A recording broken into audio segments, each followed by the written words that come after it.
Hello, and welcome to episode 1 of the Overfan Show, where we bring you, the fans, the latest in all things Overwatch. I am your co-host, Bill Hilke, aka Wilkie, joined by Ekio and Unholy.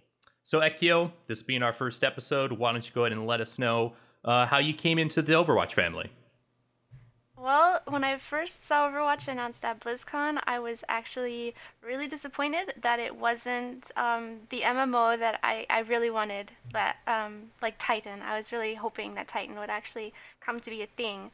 But after kind of looking into it, it excited me because I'm not really into shooters per se, but it seems really different and it seems a lot more fun. There's just a lot more to it than just a regular shooter. So yeah, it really interested me to see like all the different heroes in it and all the different abilities and how the different maps are like how they work. Yeah, so I'm gonna go ahead and admit something to you right now.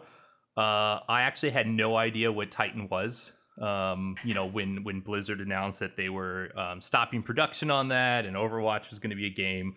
I saw all that, but I had no idea that they were working on another MMO. That makes me probably a bad Blizzard person, and that's okay. But yeah, so thanks for that. How about you, Unholy? How'd you learn about Overwatch? How'd you get here?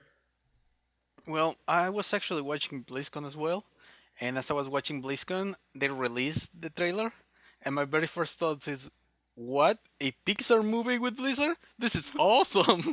And then after that, a little bit, I realized that it was a game. I'm like, okay, this is Blizzard. This is a first-person shooter thing. A lot of people like to refer it like the TF kind of shooters, and I was like, I've never played a shooter before, but I'm interested in what Blizzard brings to the table. I haven't been disappointed by Blizzard, and all their games are very, very solid. Their library is very strong, and I decided to give it a try. I was one of the fortunate ones to get one of the keys, and so far I'm enjoying it all. Great. And just for everyone out there, we were toying with the idea of putting some closed captioning text over everything you just Indeed. heard for Unholy. We decided against it. I think it'll help Unholy learn to pronounce his words a little better if we It force was. him into it. It's a goal of my life to go my entire life without getting subtitles, and this is the closest thing that is going to break it. All right. Yeah, it was a close call, but that's okay. And so for myself, just like the both of you, I saw the Blizzard announcement of Overwatch. I had no idea that they were working on another MMO. Like I said, as for shooters, right? So I used to play a lot of shooters a long time ago, and then I stopped playing. I used to play a lot of a shooter called America's Army. That's probably going to date me by a long shot right there. Your age is showing right now, Yeah, Wilkie. I apologize. So I used to play a lot of America's Army. That was a big shooter that I used to play. I played a little CS:GO and things like that. But Overwatch, it did. It seemed fun. It didn't seem like a shooter. It seemed more arcadey than a shooter, even though there seems to be enough of the shooter element in there. So that's what brought me to it. And I don't know about the Pixar reference, but the art style is definitely appealing, right? It's fun. Oh, definitely. I actually liked Pixar a lot, the work and everything. And the very first thing that I saw in the trailer, it was like it looks different. Like I'm a World of Warcraft guy, their all their cinematics are beautiful and the kind of like realism kind of thing, how they create the orcs and everything. And this was more like cartoonish fun. It Yep. wasn't, and I'm saying this in the best way possible. Is very fun. It was fresh. It was new. It was something that probably Blizzard was waiting to release. It still definitely has that Blizzard style to it, though. I think all Blizzard games really have like a distinct Blizzard style, even though they do look quite different if you compare, say, like Diablo to Overwatch. Yeah, absolutely. You can definitely feel like the same artists that essentially worked on other Blizzard titles kind of had their hand in Overwatch, right? Yeah, and over all this time, like Blizzard is now represents quality. Absolutely. So Okay, so Unholy and myself, we actually played in the beta before it came back, right? So as everyone realizes, Overwatch is back. It's been back for about a week now. Unholy and myself, we played before the beta went down late last year. Ekio, I believe you didn't play too much of the beta before it went offline and came back. So Correct. yep. So I understand if you don't have much of an opinion on this next question here, and that's fine. But jump in if you do. So, Unholy, how happy are you that Overwatch is back? I'm actually very very happy. I was waiting. I heard about all the changes that were coming up, and I actually heard that they were gonna take an extra time just to try to fix all the things that they were aiming to. And a lot of people were mad about it. I was actually very happy because this means that they're actually not releasing a game just on the go and they just want your money. They're actually taking good care of this game. They're actually trying to listen to the people, appeal to the people, and represent what they do best. Just quality. Yeah. So for myself, definitely excited that the beta's back. But I gotta admit, I actually kind of forgot about Overwatch for a while there. Obviously, some other, things come up and you get busy and things like that. I actually stopped playing Overwatch even before the beta stopped. At the end of the beta last year, to me at least, it started to feel like things were starting to get a bit cheesy with team compositions that people were playing. It wasn't as fun as it was, when it first hit. So things like that. So I stopped playing, and then obviously they decided they were going to take it offline and make some fixes and bring it back. So I forgot all about Overwatch, probably until about a week before they announced that the beta is coming back, in early February. So that got me excited for the game again. And obviously, since it's been back, been playing pretty much nonstop on the game whenever I have free time. So yeah, so let's just jump in. Let's talk about now that it is back. What did they change when it's back? So now, everyone's probably seen the patch notes by now. But I think the biggest changes, and we'll get into like hero balance, things like that in a second. But I think the biggest changes were really around the progression system, at least for me, right? And a whole new game mode, and that new game mode obviously brought in a couple new maps. So, what do you two think of the new progression system? I think it's a really good way to get people to want to keep playing. I think it's gonna last a while. There's a lot of things you can unlock, and I really really like that none of the things that you unlock are going to make any one person more powerful. They're all just cosmetic items, and having no level cap is kind of cool. So there's no end to it. You can just keep going and keep progressing. Yeah, it's definitely that carrot on the stick scenario, and that's fine. And a lot of games do it today, right? And so obviously leveling up has no bearing on the game. Ultimately, it doesn't mean anything in game. It's pure cosmetic, right? It's pure status symbol, like how high of a level are you? What legendary skins have you happen to unlock? Things like that. But I like it, right? It gives you another reason to play. Ultimately, the core reason that you should be playing Overwatch is because the game is fun and you want to just play Overwatch, right? You shouldn't be playing Overwatch for the progression system, but it's definitely nice that they put something in now that kind of makes sense and it keeps you going. What about you, Unholy? Well, to me, I find it fantastic. As you said, we stopped playing Overwatch because it felt kind of at one point cheesy and tedious. But right now, I cannot stop playing. I enjoy a lot trying to level up, trying to find out what am I gonna get. I really enjoy that there is so many options that can work towards, like skins. Here, best play of the game pose.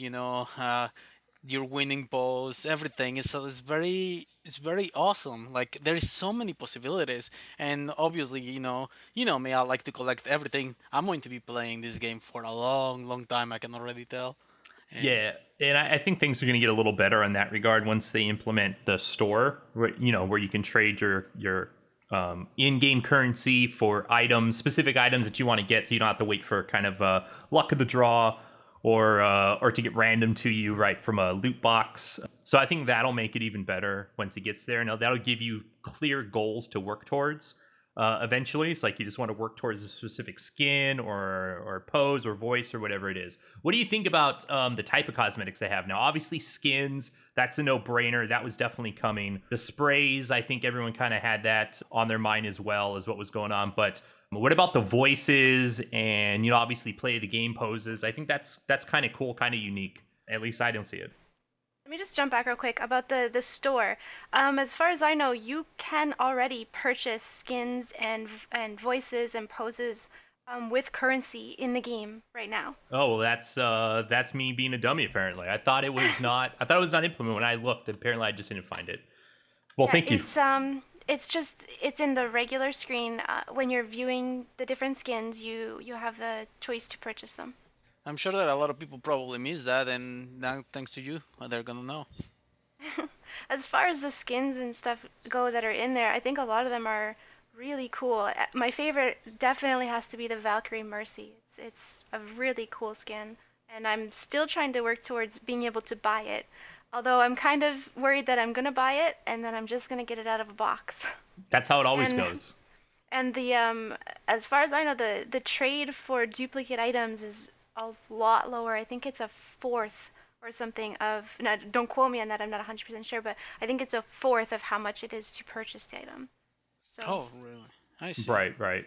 Yeah, I mean it's always going to happen. You're going to buy something in the very next game, you're essentially going to get that out of a box, right?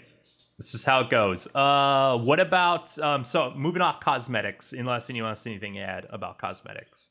Well, I just want to say that the best cosmetic, hands down, all right, has to be El Blanco for a Reaper.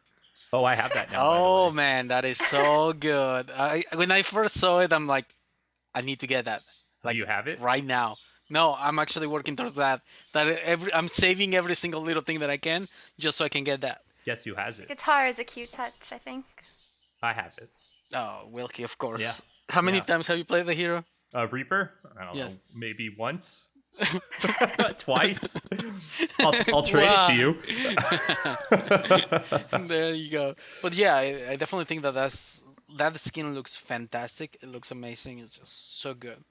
Yeah, I mean the skin looks pretty awesome. I think as soon as I got the skin, I played him once just because you have to, right? And then that was it. And then I put him back in the box. What about any of the other new enhancements to the game? Not hero changes, but new enhancements. So I really love that they finally added a kill feed into the game. It was sorely missing pre-patch.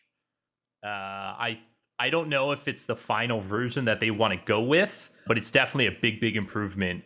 Now if there's a tracer that's taking out people in your back line, right, and you're in a random game and no one's really talking. At least you can look at the kill feed and you can see, your allies dying. You can see if one of your tracers or you have a Reaper out there gets a huge ult off and you don't know it, and you're not witnessing it. You see a bunch of people die, it's hey, maybe it's time to push, right?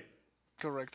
Their new little small changes like that on the UI help you play a way more freely and adapt a way faster if you know where to look at. Yeah, I agree. Yeah, so kill feed is awesome. And what are the other new changes kind of coming in? Well, we can talk about the new game mode, right? The new control game mode. It's essentially a King of the Hill style map with their own little twist on it. I actually really like this, and it's obviously it's different from their other maps because it's a series of 3 games essentially, or up to 3 games, right? Best of 2, and I kind Best of of like three. that. I'm sorry. Best of three. Best of 3. Thank you. Yes, best of 2. It is a best of 3 series in a sense, where most of the other game modes you play it. Yeah, after you win or lose, oftentimes the matchmaking will just reverse the teams, and you play against them on the other opposite side. But that's not a guarantee. Whereas in this mode, it's a guarantee. Same teams, right? Best of 3. And after somebody wins or somebody loses, it's a complete reset and you're just jumping right back in there. And I like that a lot. I also like how the control point does not unlock immediately, that it unlocks a little bit after the map starts. So everyone's able to get there. It takes some skill to realize, should you push in hard right at the beginning to try and control it, or should you pull back, right, and try and push in once it unlocks. There's a lot of strategy, I think, that goes around the new map in those regards. Yeah, Yeah, definitely. I agree. I really, really, really like the new map actually. I mean, I like how it doesn't unlock, like you said, right away. So it keeps people from trying to be like those Lucios with the speed boost or the tracers or anything that really can get there super fast and kind of try to get a quick cap on it. Yeah, all not to mention the maps are not really large because obviously it's not a attack defense map. It's a control point essentially in the middle.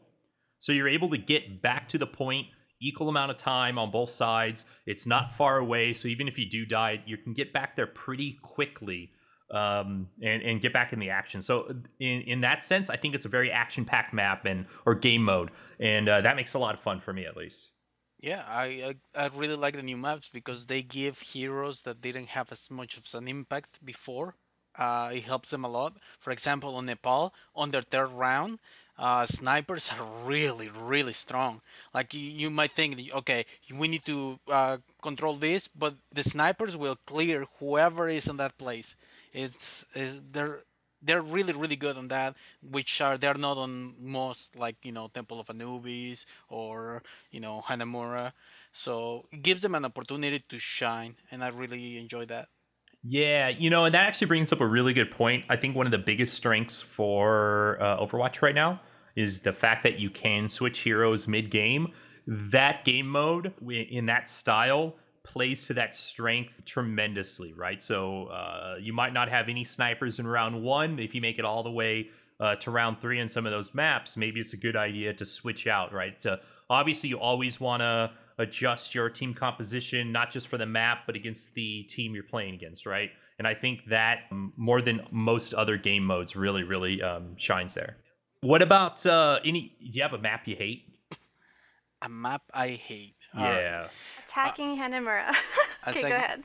attacking Hamnemora. Okay, mine is also attacking and is attacking on Temple of Anubis. Okay, yeah, that one too. Oh, there you go. See? Yeah, so I think Hanamara is a little better than Anubis, in my personal opinion. Anubis just feels like a very rail, like you're forced down one and only one path through the entire map, right? To both points. There's not a lot of side entrances in to both of those attack points, at least to me. So it's definitely a defender's map. And you don't even have to run too far back if you die as a defender to get back to A. Obviously, B, you're standing right on top of it in both of those situations. So it can get real tough. It almost gets a little annoying to keep trying to attack those maps, and that could be fun, right? Trying to break that kind of defense. But with some of the recent hero changes, I don't know. It gets a little tricky. So I would say Anubis is probably my least favorite map. All they really have to do is just open up a few avenues in, right? Give you a couple of options on how to get to A and B, and I think it'll solve, at least for me, solve the issues with those maps. You guys agree, disagree? Yeah, I believe that because right now the actual entries that they have, for example, the one on the right side on Temple of Anubis, leads to the same way that the middle one. And for you to enter to the left side, you have to enter middle, then go to the left room, and then go like that. But still, you're going is like it's like the illusion of option right there, because in reality, middle is your best option. Yeah, yeah, absolutely. So they need to figure out a way to ease more easily on Anubis, get on the left hand side of the map for B. I think that's all they really need to solve. There's a couple ways I think you can get over there with some of the heroes, but they need a straight path to get you on that left hand side. Then I think the map will open up, and I think even it'll make defensive positions more dynamic because right now it's pretty standard on how you kind of set yourself up in to defend against B on Anubis. Yep, Bastion and Torbjorn. That's all you need. All right, that's an excellent segue. Let's talk about hero changes, and let's just jump right in. Let's talk specifically about Bastion and Torbjorn. Right, those two heroes pre-patch were probably two of the worst heroes in the game. At least at a higher level, at a lower level, for sure, Bastion be a playmaker. I know when I first started, it was extremely annoying if there was a Bastion somewhere. It's like I just want to throw a mouse through my monitor. But you learn how to play against Bastion, and then ultimately it becomes nothing you really worry about, right? But I feel the changes to Bastion. Well, let's talk about Bastion first, right? Oh my god, this hero, they went I feel they went the wrong way with him. It's great that they it's great they fixed him and now he's viable. But I think he's a little too viable, and he has counters even after the chain post patch, right? Roadhog kind of makes lunch meat out of him if he can get close enough. Things like that. Bastion, I don't know, feel a little too crazy. What do you guys share that, or do you think he's in line with where he needs to be? For me, I'm not sure entirely. I remember when I did play very briefly before it came back. He was he was annoying, but he still is annoying to me.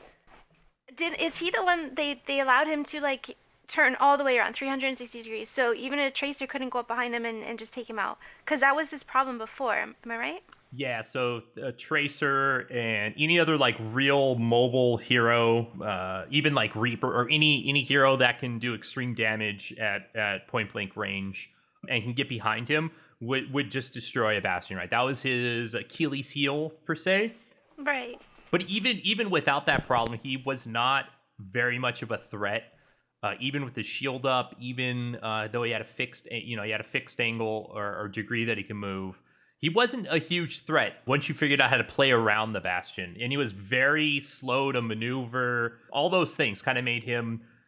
You just didn't see him very often as the higher up you went in game.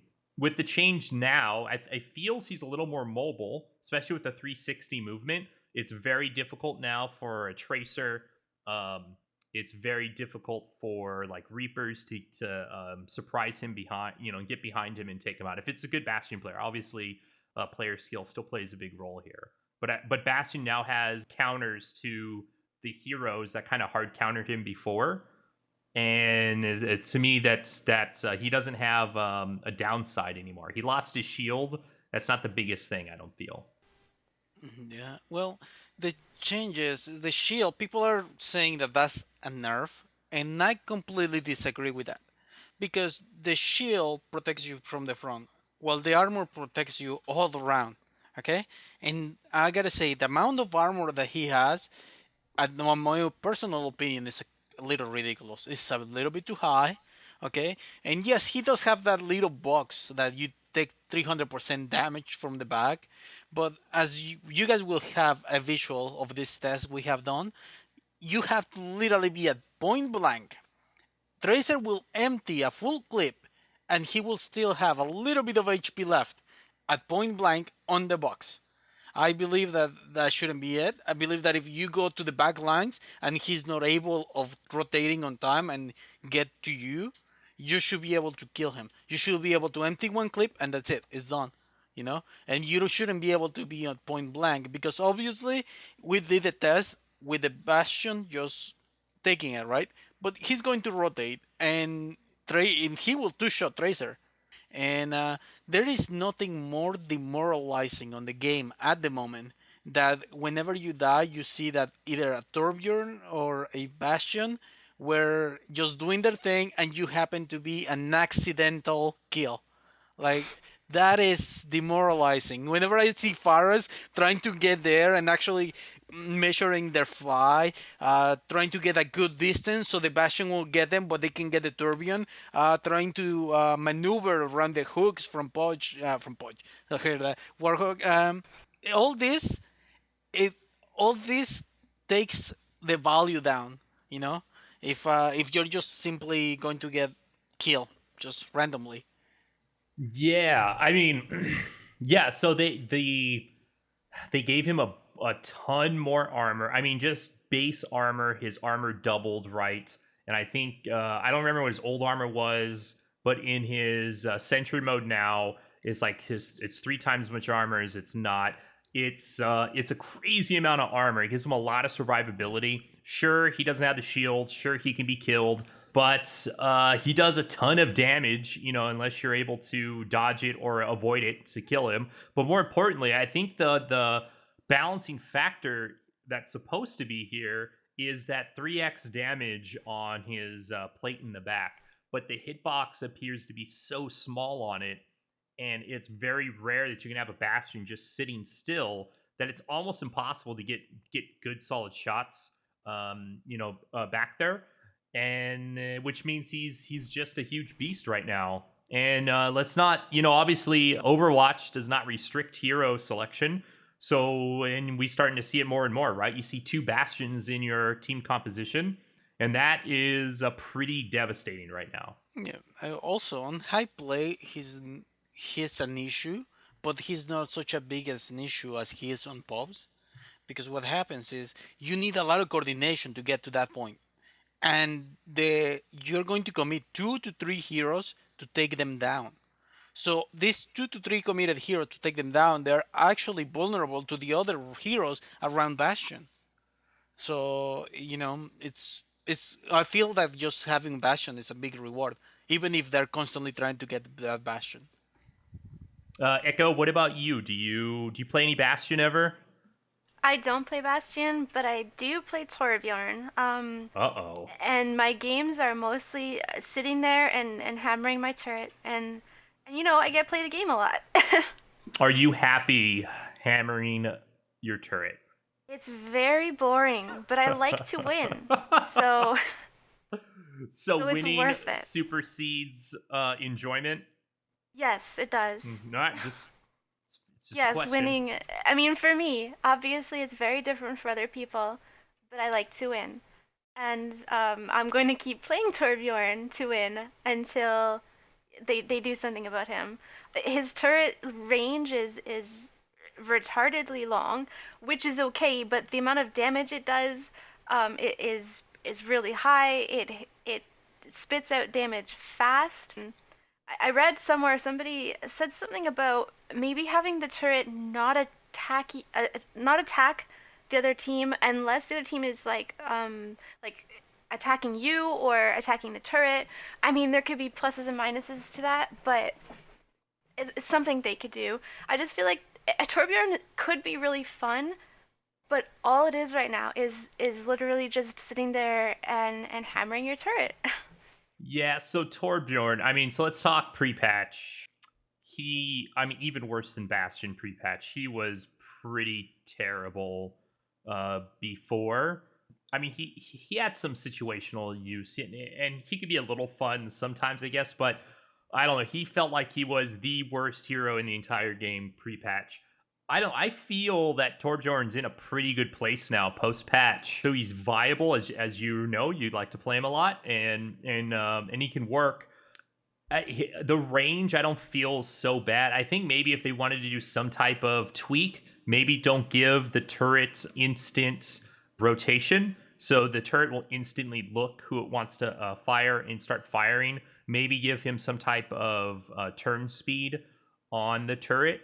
I don't know if you could abuse that and attack the turret and never get hit, but that's maybe something they can play with. I don't know. Manti, what do you think about Torbjorn? Did you play him before patch? Well, I didn't play it before patch, but I played it now, and the reason why I played it now is because sometimes I'm eating and I want to win as well.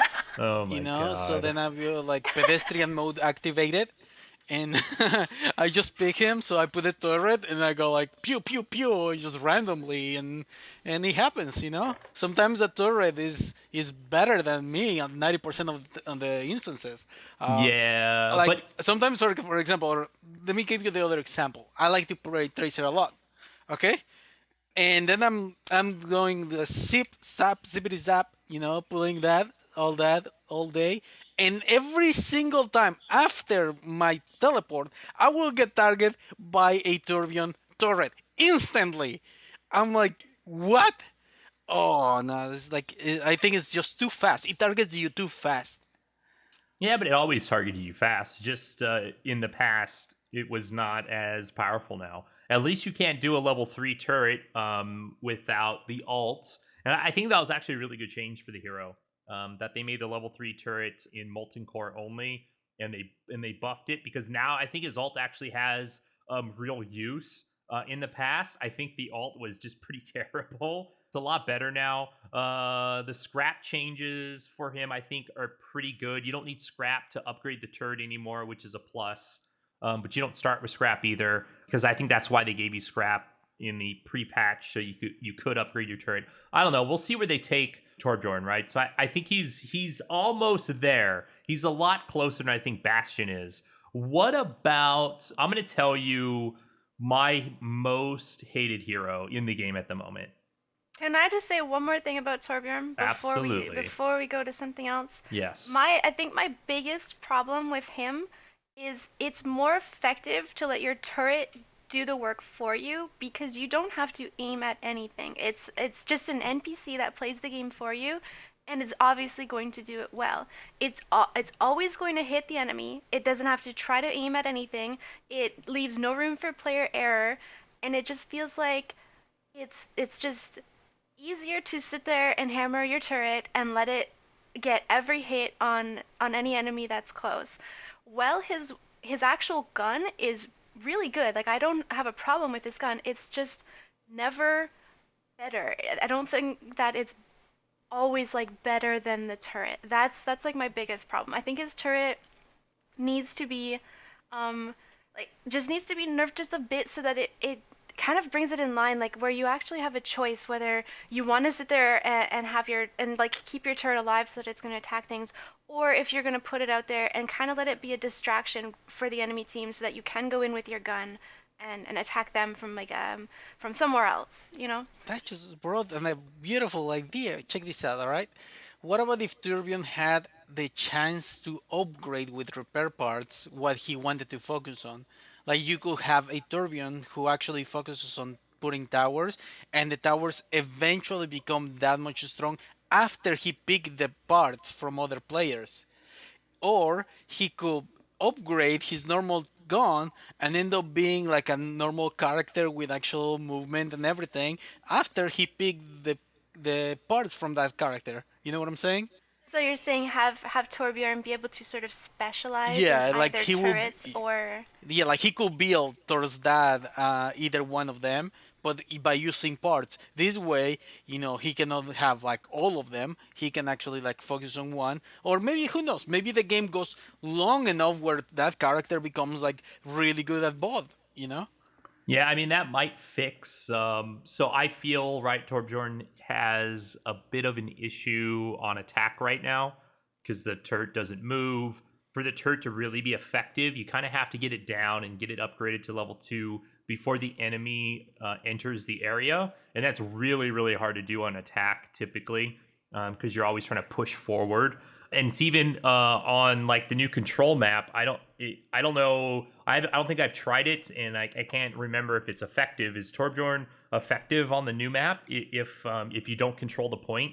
I guess once you control it, you can get a turret down, and that can be helpful. But if you're trying to break in and control the point, it feels like the turret's not going to be much of a help there.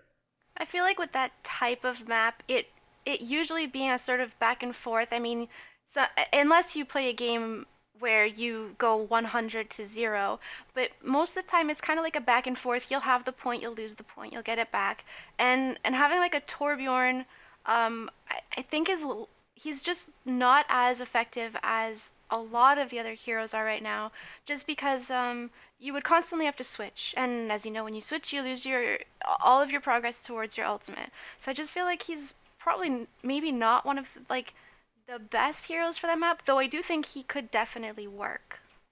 Right, right. Yeah, I think they do need to make some changes there, and probably the same for Bastion, right? Those are very highly defensive heroes, and maybe they'll never change it. Maybe they want those type of roles where people are very specialized in the side you're on, because obviously you can switch if you need to, and maybe they don't care. I don't know. Only Blizzard will know, and only time will tell.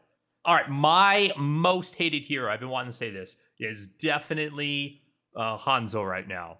Oh my god, I don't know what it is. I don't know if the tick rate needs to be improved in the game, or if Hanzo, his accuracy slot just needs to be reduced. But he gets the most amazing headshots from 5 meters away in accuracy. It seems. Has anyone do it? You guys feel the same way, or am I nuts? I feel like with him, he is definitely the hero that will kill me the most times by accident.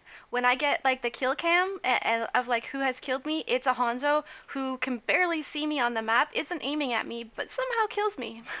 Yeah, absolutely. Right. It's so frustrating. You're like walking past Reinhardt, or you're walking past something else, and all of a sudden you die and you look on the kill cam, and this Hans is just like firing an arrow at this Reinhardt, misses the Reinhardt, the only time he ever misses, but of course still kills you.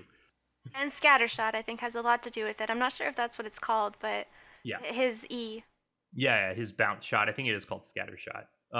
Yeah, yeah. I mean, it's ridiculous right now. I don't know. I just hate that hero. I don't think he's overpowered or unbalanced in necessarily. I just he's my nemesis. Let's just put it that way. What about you, Unholy? Well, the reason why, well, first of all, I gotta say this. In my opinion, at this very point in the game, which is very early, let me say, the best Hanzo I've seen is definitely Waffle Heart. Okay, he gets everybody perfectly, but here's the thing: there is you can get him because he has to risk himself, right? So that's why he's not, his the risk for reward is really high. High risk, high reward. That's fine. But the reason why I really don't like Bastion right now is because it's really low risk, extremely high reward. And that's why it goes to Bastion. Bastion is definitely my nemesis. And is that just because you like playing Tracer a lot? Well, Is that the reason? man, Bastion. I sometimes I want to share some of the kill videos that I've seen. It's like Bastions are drawing number eights around the what's it called, the area where people come, and they just happen to get kills. I'm like, all right, I guess. Well, you get a kill however you can get a kill. What about Mercy? Not on like a hated hero list, but just going through the heroes that have changed in the patch. Feels obviously they were trying to balance Mercy a bit. I feel Mercy got a little bit too much of the ban stick. The res range, right, went from, was it 30 meters to 15 meters? Yeah, it's Um, pretty low. yeah, you now have Mercy. You have to basically get yourself into the fight and get your res off, and you might die for doing it. But I mean, if you get it off, that's great. The other fixes to Mercy, I think, are good. I don't know. I don't think Mercy's where they need Mercy yet. I mean, a hero that is almost pure defensive. She has a handgun, not very effective with it most of the time, right? But apart from that, this is a very fast action game. Does Mercy, and I like playing Mercy sometimes, but does Mercy actually have a role in a game where it's all about, shooting your pew pews at people? I think Mercy is actually is a huge game changer. Um, just being able to resurrect, as long as the Mercy is good at the game and can stay alive even if her entire team has been killed. If she can get that res off, it can literally be a win. Like her ult is such a big game changer. And yeah, I agree. She's mostly defensive. Like when I do play Mercy and I play her a lot, I never really have my pistol out. I always have the staff out, and I'm always boosting somebody's damage or healing them. And I feel like her pistol is only there for when she's alone, like, or when when you're absolutely destroying the other team and you don't need to heal. But I feel like being able to boost an actual DPS's damage is more beneficial to your team than you sitting there and trying to pistol somebody to death. Yeah, most definitely. Don't play Mercy if you want to get kills, right? That's Right. not the hero. But do you think that hero has a real spot though in the game? Because I feel the game is very fast paced, very action oriented. Mercy doesn't feel like that to me. It's you just follow someone around with your beam on them, either healing or boosting. It doesn't feel very fast paced or action packed when you're doing that. At least to I me. mean, you could argue that Torbjorn also feels that way. You basically sit by your turret and you heal it. It's Sure. kind of the same. It's just a different type of gameplay, and some people enjoy it. I mean, I enjoy playing Mercy, and she does have such a big game changing ult if you can like. I mean, even being able to just use it randomly throughout the game, even just resing one or two people here and there, you get it back so fast because of how much ultimate you gain from just healing people. And people will mostly always need to be healed. As long as you can fly around the map and keep your whole team up, you're gonna get your ult back. Yep, yeah, absolutely right. And what about you, Unholy, Well, any. my insights on Mercy is pretty simple. She's definitely on a not on a better spot. I think that she's on she could be like a threat, but she surely is on the low end. You know what I'm saying? But still, if you're gonna play Mercy, number one, always boosting somebody is better than actually using your gun, in my opinion. Healing people, uh, the nerf on her rest, yeah, it's a big changer. I think it was a little bit too strict on the range now, and perhaps if they want to go to that route where you actually have to be around, I would like it if it was an area that you could select. You know what I mean? So you could Yep. actually be a little bit farther, but put it, rest that people on that area. But that's it. Overall, I don't have any complaints about Mercy. Perhaps she builds ulti a little bit too fast. That's it. That would be my only saying. Yeah, so what about the ultimate changes, right? So with the new patch, you essentially don't build an ultimate by taking damage anymore. You only everyone builds an ult over time, and you essentially can boost your ult, right, by doing damage on other players like you could in the past. It's obviously a big buff to players like or heroes like Junkrat, right? Yep. Where you basically just fire at anything as Junkrat and you get kills. But in the past, I guess, I mean, like I said, I didn't play much, but in the past, I guess you wouldn't want to do something like that because you'd be worried about getting the other team's ultimates up quicker. Yeah, yeah, right. And that was definitely a strategy you had to worry about in the past. Now, like I said, it's just all action. Just pew pew out there and kill what you can. Don't worry about what they're doing. Actually, it promotes you not sitting back and waiting, especially if you're on attack or trying to break the defense. I feel it's more beneficial just to get in there, throw your bodies at the defense, try and break it. You might get lucky, but more importantly, you will build your alts that much faster so that you can have a real big push, right? Sure, they're also going to build as well. But if you don't try and break it, you're never really going to build your alt. And they're going to build it by just attacking the lone person that goes in, right, and they get a kill. So I kind of like the changes that they made to the alts. I think maybe they need to do some tweaking a little bit on some of the players. It's possible that they might need to let heroes that have shields possibly build their alt off the shield. Like Reinhardt, while he's defending with his shield, maybe he should get some alt charge out of that. I don't know, because right now Reinhardt's not a big attack hero. It's a very defensive hero, so you don't really build your alt apart from it just ticking up most of the time. And I imagine the amount that you have to build up is a lot less than some of the other attack heroes. That's the balance. But maybe they should look at that. I don't know. What it meant, you play a lot of like Reinhardt and heroes like that. Is the alt build real slowly right now? Well, comparing the difference, back in the day, well, I used to just take damage right off the bat as much as I could. Like I wouldn't put a shield, and then I would regen on my own base right away. So I will start the game every single time with 50% of my ulti. Right. The changes doesn't allow you to do that. I feel that it's a way more fair. I feel that it's a proper way to do it. Right. Maybe if they're going to tweak it later on, they have to remember that taking damage is sometimes optional on this game, and you just sometimes you're gonna just take it just to gain that ulti. Right, right. So Ikio, I don't remember if we asked you. What's your hated hero right now? Roadhog. Roadhog. 100%. 100% Roadhog. If you get hooked, you're dead. The only time I can ever really live through a Roadhog hook is if I'm on Lucio and I can just push him back, and then I can live. But for the most part, the other heroes that I do play, if I happen to get hooked, it's just a hook, a shoot. Like I guess he shoots. I've never played him, so I'm not entirely sure what the combo is, but I think it's like a hook, an attack, and then a melee hit, and you're dead. There's nothing you can really do about it, and unless you can get away, like with like Lucio. Yeah, there's a few heroes that can break out of it. Obviously, if you don't play those heroes, it is a skill shot for the most part. So if you do get hooked, you're probably going to die from Roadhog. But I get it. Everyone has the hero that just annoys them. Hanzo for me. So no judgment there, but I Yeah, understand. I'm not saying in any way that he's overpowered or he needs to be nerfed.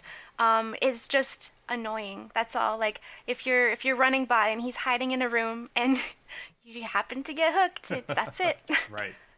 That's it for you. There's nothing that you can do about it, and I think that's just what annoys me the most. You know that your mention of that might bring up something. Let's flip it here and let's see where this goes.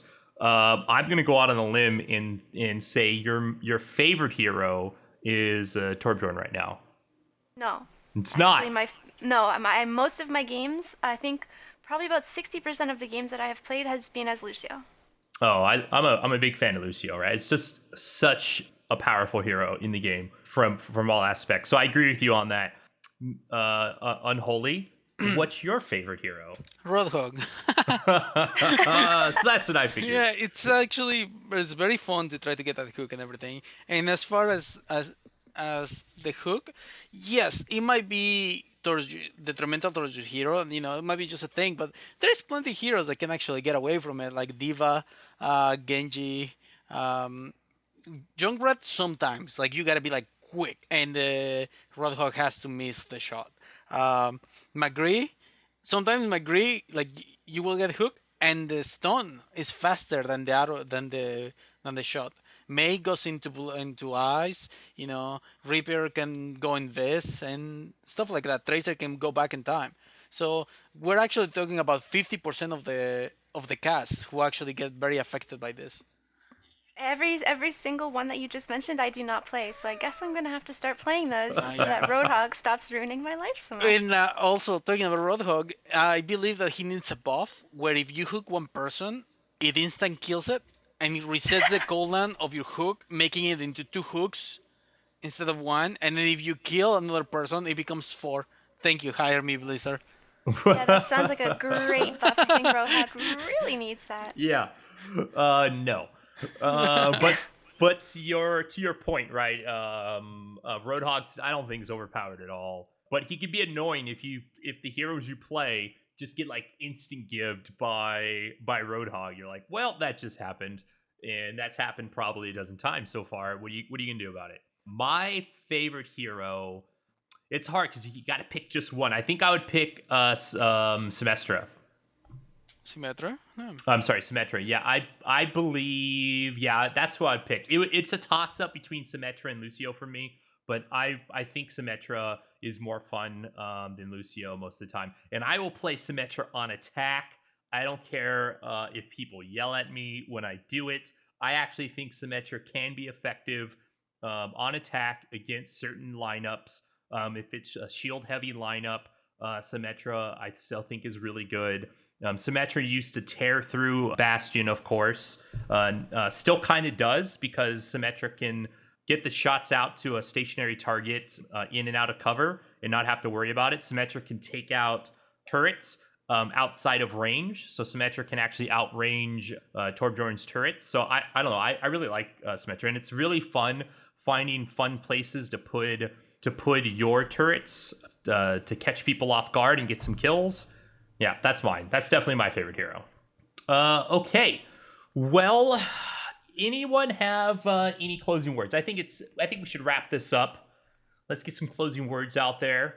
Let's go ahead and start with you, Unholy. Anything you would like to say to everyone? Oh no, just glad that anybody's listening right now, and just a reminder that all the changes that we're talking about it, and understand that sometimes we're giving like kind of bad feedback towards a specific hero, it's actually really good because the suffering that somebody is doing towards beta right now, it's gonna get to Blizzard, and Blizzard is gonna try to do the best to fix this before it comes back live. So whenever by the time it comes back live, hopefully nobody has to get through this frustration. But overall, the game, 10 out of 10, we'll play it again. Well, thank you. Ekio, anything from you? Um, just I guess to anybody who's listening that has the beta, uh, have fun. Anybody who doesn't, keep the salt levels to minimum, and maybe you'll get in very soon. Very nicely said. Keep the salt levels to a minimum. I think they're going to keep adding more and more people to the beta. I mean, this is a type of game, it's 6-on-6. They need a lot of people in the game. Hopefully, they start opening the gates right to more and more people as the weeks and the months go on. We can only hope, because it sometimes gets a little boring going up against the same people over and over that you see on the other side of the wall there. So yeah, so that'd be good. Closing words for myself. Thanks for everyone for tuning in. Catch us with episode 2. Until then, I hope you guys have fun in the game, or have fun waiting to get in the game. You'll get there. Just keep on waiting. We're going to go ahead and sign off with some highlight clips that we've gathered from the community out there. So enjoy, and we'll see you next time.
Bye.